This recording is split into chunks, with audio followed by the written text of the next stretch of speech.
Kia ora, I'm Davina Zimmer. Today marks the end of Te Wiki o Te Reo Māori, and in this episode of The Detail, we take a look at the meaning behind this celebration. Te Reo is more than just a language. It's really rooted in everything that we do, we say, we feel, and how we try to express ourselves. We also look at the integration of Māori culture into modern Aotearoa. What's changed? Has it been enough? I think we're on a journey in terms of realising some of the intent of Te Tiriti o Waitangi in terms of becoming a bilingual and bicultural nation. That's Hemi Dale, the Director of Māori Medium Education at the University of Auckland. From my perspective anyway, Māori Language Week has been about celebrating the increasing momentum and traction that Te Reo Māori's got here in Aotearoa. It's authentic home. I mean, historically, we're going back to 1972 in the Te Reo Māori petition. Kia purua koe ki te whakapuru tonu, whakapuru tonu. E te whare tūne.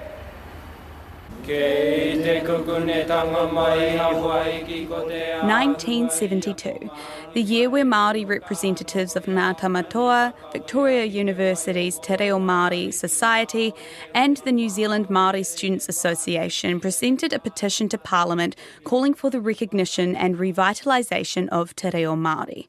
It had over 30,000 signatures. And the initial response of having one day to celebrate Te Reo Māori, based on the knowledge that the number of speakers had been declining, and kind of the big question was, well, what are we going to do about it? And each year we celebrate the language and our achievements, and looking always to grow the reach of Te Reo Māori across Aotearoa. What makes Te Wiki o Te Reo Māori relevant in 2024? Do we still need a week dedicated to the language when there's so much effort to incorporate it into every day? It is important in terms of it being a celebration. Historically, Te Wiki o Te Reo Māori is, a part of the revitalisation story of Te Reo Māori here in Aotearoa, and so most definitely still relevant, an opportunity to celebrate who we are, the language, all the things we're doing to support the language. And from my understanding, every year has a bit of a theme. So can you tell me a bit about this year's theme? Yeah, absolutely. Te Taura Whiri Te Reo Māori, the Māori Language Commission, tend to set the theme for Māori Language Week, and this week it's Ake Ake Ake, which translates as forever. And so this idea of Te Reo Māori is a forever language. And there's a subtext, which was Manawa Tia Te Reo, celebrate the language. Mai Moa Tia Te Reo, cherish the language. Tairanga Tia Te Reo, promote the language. Under that umbrella, a whole lot of Māori language-focused events are happening all over the length and breadth of Aotearoa. He ara takatu, ka takahia nei, toia te ao ki tō marae, ko tōnua, ko tōkunua. One of those events is Waiwaia Ngā Ngutu. It's Auckland City Library's latest exhibition, a display of carefully preserved taonga, expressing the language from the early 19th century to recent day. Let's go take a peek with curators Rob Eruera and Maureen Ned. Ka pure, ka ora. We are now down here at the Waiwaia Ngā Ngutu exhibition. Rob, can you tell me what inspired this exhibition? The main purpose for this exhibition was to give life or breath to the taonga, which are in a documented record, meaning they're in the written form. It was a journey to return it back to its oral form, reversing the process of being captured. We selected specific taonga that related to different themes of oratory and narration of the reo. We also captured some sound bites on items so that people could listen to it in Te Reo. We've had much discussion in the sense of how to relay that to the public, to be able to listen to the words rather than just seeing them on the page, to give them life in the sense. And why was it so important to reverse this process from written back to oral form? Because the content of what is captured in these manuscripts and publications, it tells a story also of Māori becoming literate and moving from an oral society to one of a written society. So in that early ethnographic capture of these taonga, there is a lot of information there that can be revived in the sense and regenerated. Shall we take a look then? Where do you suggest we start? Right in front of us. Okay. This case is called the Whatumanua. This is the heart of Māoridom in the sense of their own ideology, their own whakaaro, pre-European. So that's why we call this the heartstone, the Whatumanua. So in it you can see a portrayal of our own genesis relating us to cosmology, te orokohanga o ngā mea katoa.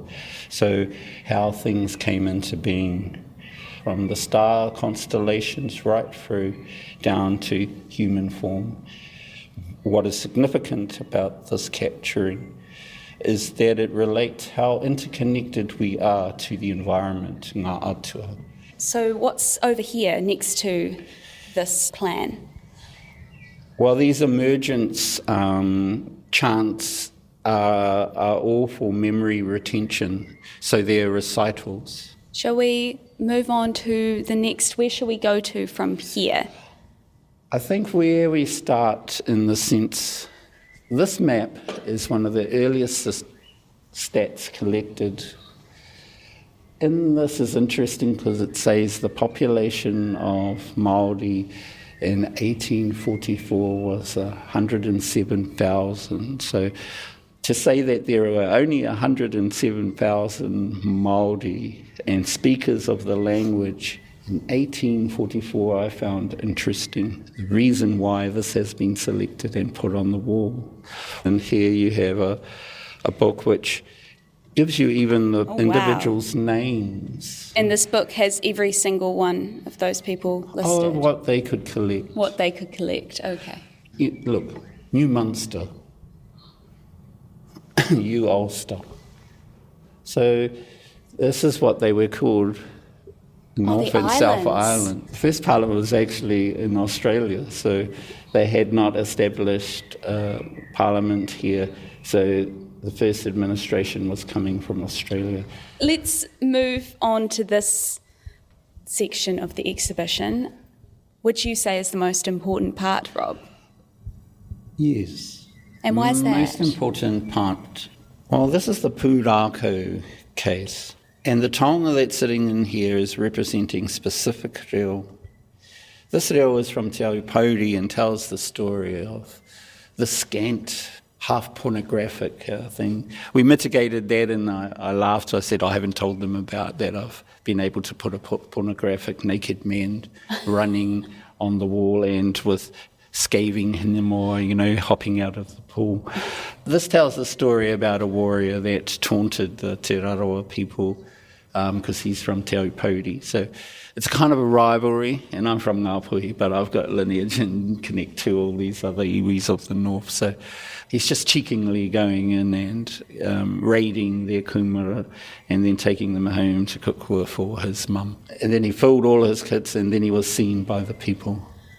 So, but what the people say, look at that, nanakia, that cheeky fella. And this here, this is a toko. It's a sketch of a taonga for a toko whakapapa. It gives the descent from Hoturoa to Te Kāwai Irirangi.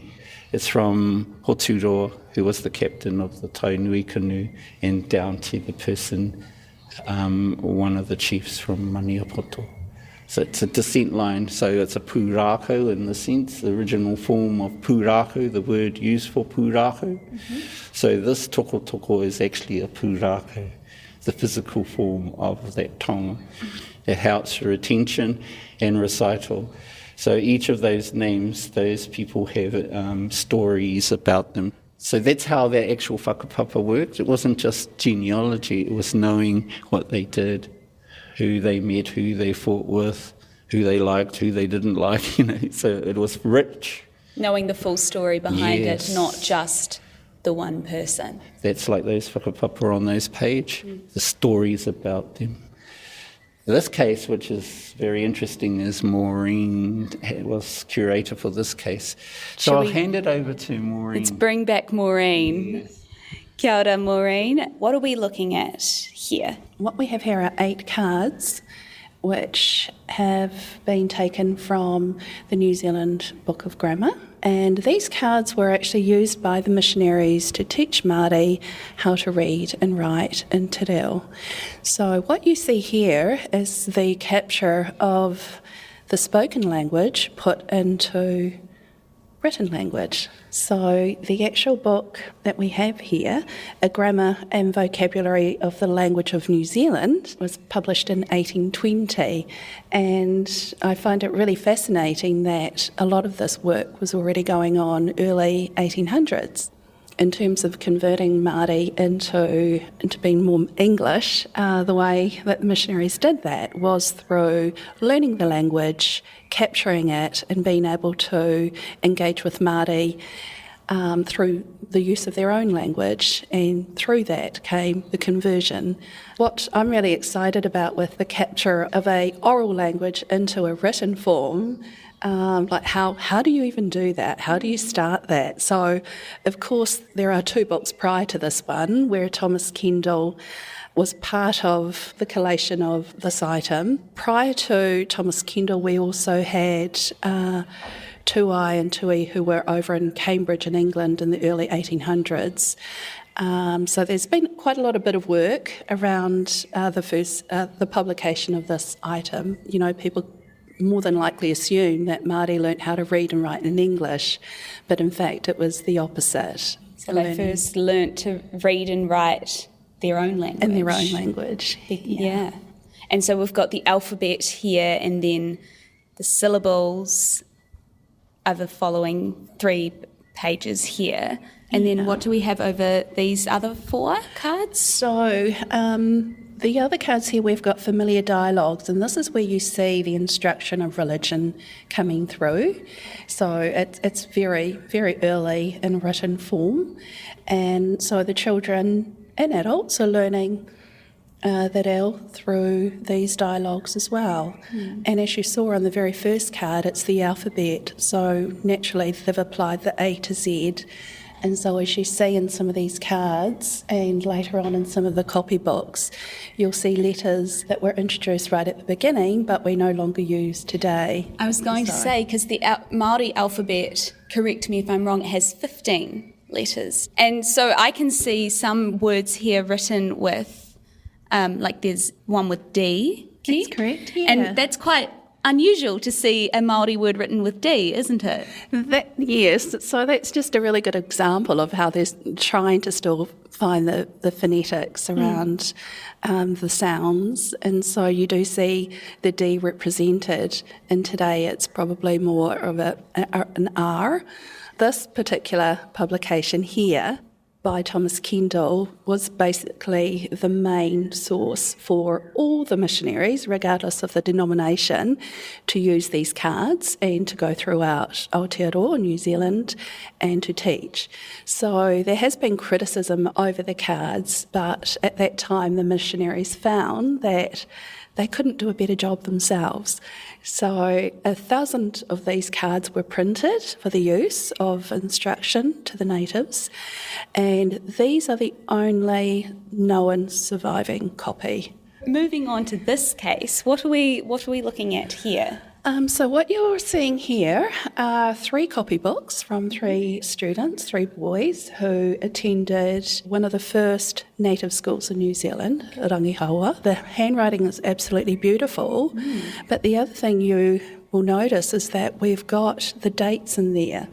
And so for me, it's also showing you the influence of the Gregorian calendar, for example. So these are from 1826, which is also kind of in the height of the Musket Wars. So these young men were still able to carry on their instruction and complete their writing. Interestingly enough, I have found through some of the inspectors' reports, there was a comment around copybooks, and one comment was that copybooks were actually given to the boys who submitted work that wasn't of, good quality.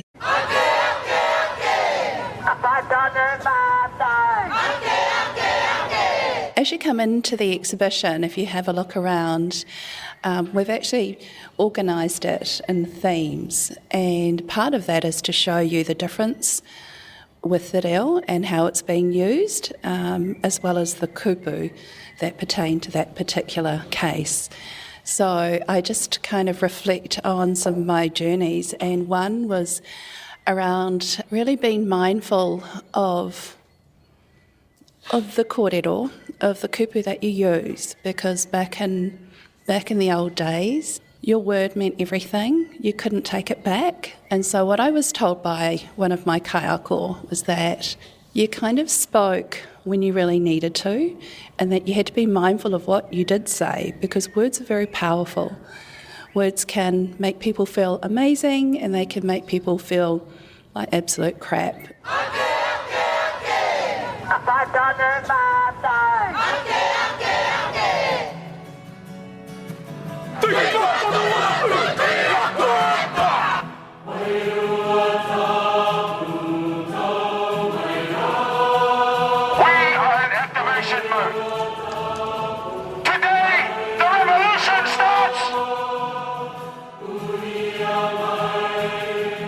The Māori king, Kingi Tuheitia po tātou, Te Whero the 7th, has died.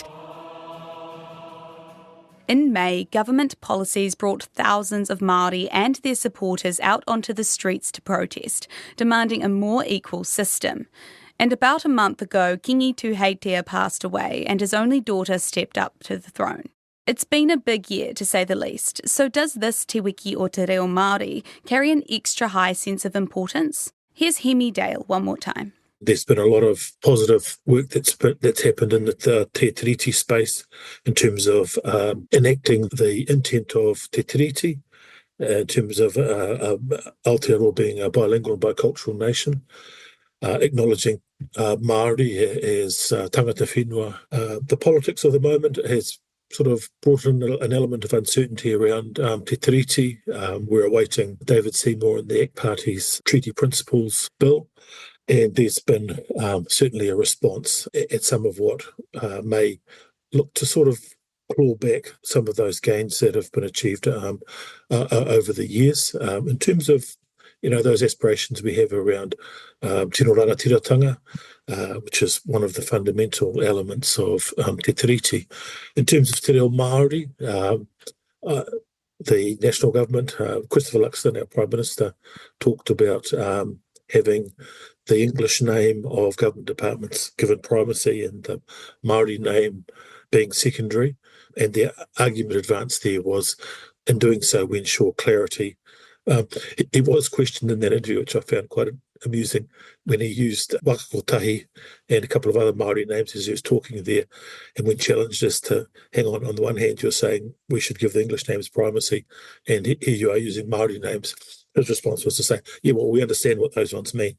And in some ways, I think what he's kind of saying is actually Te Reo Māori is an absolute part of the fabric of Aotearoa, and its reach has grown and continues to grow. In terms of the death of Kingi Tuheitia, again, from a Māori speaker perspective, the oratory there was of a standard which was absolutely amazing in terms of the different orators who got up and spoke at Tūranga Waiwai upon his passing. And again, Te Reo Māori is not just about saying the words, it's about all of the different elements that go with it, the tikanga, and all of those things. And I just want to jump on what you just said. It's not just the language, but it is the culture, the tikanga, and everything around it. How much has changed in Aotearoa when it comes to the integration of all of that?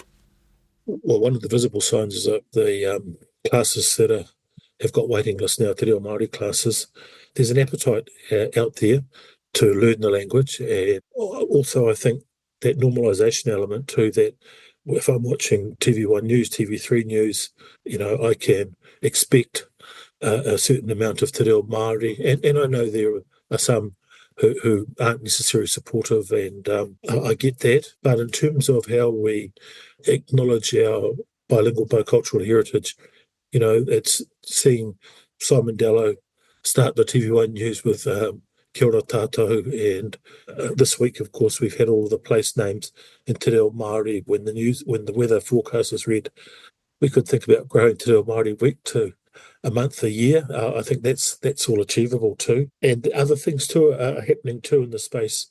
A kaupapa called Mahuru Māori, Mahuru being the Māori name for September. Mahuru Māori is about people setting themselves the Te Reo Māori challenge for the month there. And so we know we're going to celebrate Māori Language Week, but people are kind of doing a whole lot of other proactive things around promoting speaking Te Reo Māori, growing the language within communities, within whānau. Just if we look across government, education, sport, the normalisation of Te Reo Māori is part of who we are and what we do. We expect to, when we sing the national anthem in Te Reo Māori and English there, contrast that with Hinewehi Mohi back at the World Cup 20 plus years ago, and the outrage there when it was only sung in Te Reo Māori, haka to precede a sporting event. All of those things are all part of that fabric that makes us special and unique here in Aotearoa. It is a bit of a sensitive topic though, right? I mean, I go to Kurapo on Monday nights, and one of the first things that we were told is you're going to come across Māori who don't like the idea that you as a Pākehā are learning to speak their language. What are your thoughts on this? Yeah, I hear that sometimes, but I'm of the view that we've all got a part to play in terms of revitalisation of Te Reo Māori. Some speak around Māori language trauma in terms of those of our people that haven't had access to Te Reo Māori, and I understand that too. As people have the opportunity to use the language and again normalise the use of the language, I think that angst that some feel will kind of fall away a little bit. So Timothy Kare too, he used to ask a rhetorical question about who the language belongs to. The response for a number of years was it belongs to Māori people. And the purpose of the rhetorical question was to sort of exhort our people, Māori, to speak the language. Over the last decade or so, the question that he asked has got slightly changed, and in Māori he'll ask, who does the language belong to? The answer though is a little bit different, and to paraphrase what he said, it belongs to those who want to speak the language.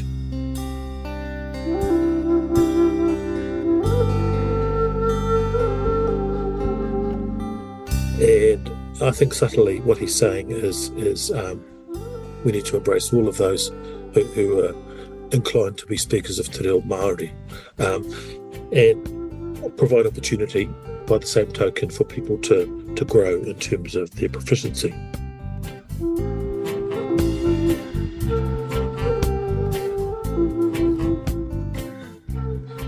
That's all from The Detail this week. We are a newsroom production supported by RNZ and NZ On Air. Thank you to Hemi Dale, Maureen Ned and Robert Eruera. This episode was produced by Alexia Russell, engineered by William Saunders, and I'm Davina Zimmer. Noho ora mai.